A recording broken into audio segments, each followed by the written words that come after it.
ভারতের বেঙ্গালুরুতে ঘটে গেছে এক চাঞ্চল্যকর ঘটনা। অবহেলার প্রতিশোধ নিতে নিজের প্রেমিককে নৃশংসভাবে পুড়িয়ে মারার অভিযোগ উঠেছে এক তরুণীর বিরুদ্ধে। বিয়ের প্রতিশ্রুতি পালন না করা এবং এড়িয়ে যাওয়ার ক্ষোভ থেকে ওই তরুণী এই ঘটনা ঘটান। মর্মান্তিক এই ঘটনাটি ঘটেছে দক্ষিণ বেঙ্গালুরুর অঞ্জনাপুরা এলাকায়। পুলিশ সূত্রে জানা যায় ২৭ বছর বয়সী প্রেরণা এবং কিরণ একটি টেলিকম স্টোরে একসঙ্গে কাজ করতেন। ১ বছর ধরে তাদের মধ্যে প্রেমের সম্পর্ক ছিল। তবে প্রেরণার অভিযোগ, গত কয়েক মাস ধরে কিরণ তাকে এড়িয়ে চলছিলেন এবং বিয়ের বিষয়টি নিয়ে গড়িমসি করছিলেন। এই অবহেলা সহ্য করতে না পেরেই চরম পথ বেছে নেন তিনি। ২১ এপ্রিল বাড়িতে কেউ না থাকার সুযোগে কিরণকে নিজের ঘরে ডাকেন প্রেরণা।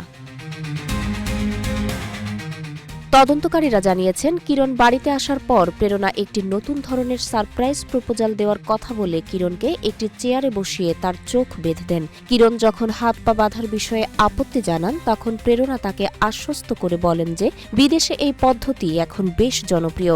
সরল বিশ্বাসে কিরণ তা মেনে নিলেও তিনি ঘুণাক্ষরেও টের পাননি কি ভয়াবহ পরিণতি তার জন্য অপেক্ষা করছে। অভিযোগ অনুযায়ী কিরণকে সম্পূর্ণ অসহায় অবস্থায় চেয়ারে বেঁধে ফেলার পর প্রেরণা আগে থেকে মজুত করে রাখা দাহ্য পদার্থ তার গায়ে ঢেলে দেন এবং দেশলাই জ্বালিয়ে আগুন ধরিয়ে দেন। ভয়ঙ্কর বিষয়টি হল, কিরণ যখন বাঁচার জন্য আর্তনাদ করছিলেন তখন প্রেরণা ঘর থেকে বেরিয়ে না গিয়ে পুরো ঘটনাটি মোবাইলে ভিডিও করেন এবং শান্তভাবে প্রেমিকের মৃত্যু প্রত্যক্ষ করেন। চিৎকার শুনে প্রতিবেশীরা ছুটে আসার আগেই কিরণ মারাত্মকভাবে দগ্ধ হন। পরে তাকে উদ্ধার করে হাসপাতালে নিয়ে যাওয়া হলেও চিকিৎসকরা মৃত ঘোষণা করেন। বেঙ্গালুরু পুলিশের ডেপুটি কমিশনার জানিয়েছেন, অভিযুক্ত তরুণীকে পুলিশি হেফাজতে নেওয়া হয়েছে। জেরার মুখে তিনি নিজের অপরাধ স্বীকার করেছেন। আপাতত খুনের মামলা রুজু করে ঘটনার নেপথ্যে অন্য কোনো কারণ আছে কিনা তা খতিয়ে দেখছে পুলিশ।